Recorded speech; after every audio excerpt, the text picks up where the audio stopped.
অসম চৰকাৰৰ আপোনাৰ indigenous faith and culture ডিপাৰ্টমেণ্টৰ পৰা 5 লাখ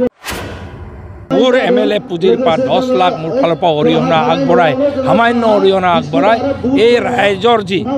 নিজা প্ৰচেষ্টা 3 কোটি টকা খৰচ কৰি যি বাথৌ মন্দিৰ পুনৰ নিৰ্মাণৰ এটা মহান দায়িত্ব লৈছে ইয়াত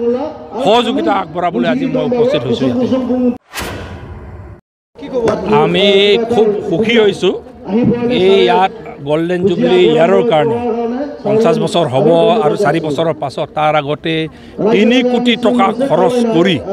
ৰাইজৰ অৰিহণাৰে ইয়াত যেটো আপোনাৰ আমাৰ বাথৌ মন্দিৰ পুনৰ নিৰ্মাণ চলিছে তাত মই সঁচাকে সুখী হৈ আমাৰ অসম চৰকাৰৰ আপোনাৰ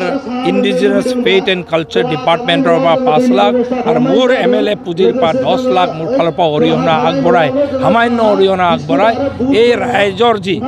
নিজা প্ৰচেষ্টা 3 কোটি টকা খৰচ কৰি যি বাথৌ মন্দিৰ পুনৰ নিৰ্মাণৰ এটা মহান দায়িত্ব লৈছে ইয়াত সহযোগিতা আগবঢ়াবলৈ আজি মই উপস্থিত হৈছোঁ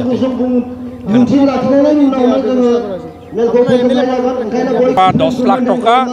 আৰু indigenous faith and tribal faith and কালচাৰৰ পৰা 5 লাখ টকা আমি দিবলৈ আমাৰ ফালৰ পৰা সিদ্ধান্ত আগবঢ়াইছোঁ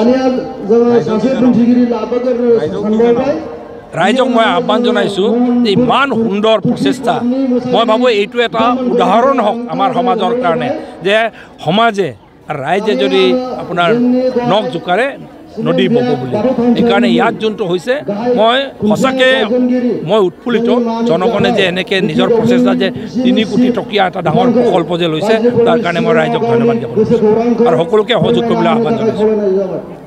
बाजाज कम्पानीनि बाइक सालायनो मोजां मोनग्राफोरनि थाखाय गोजोनथाव खौरां बेसेन नाङाजासे 5 लिटार पेट्रल गंनै हेलमेट सीट कभार 12 टाइम्स वाशिं कुपन मोननो हागोन लोगोसेनो बाइक बायगिरिफोरनो फ्री एसवेर गिफ्ट हरनाय जागोन आरो एक्सचेन्ज खाबुआबो एभेलेबल जागोन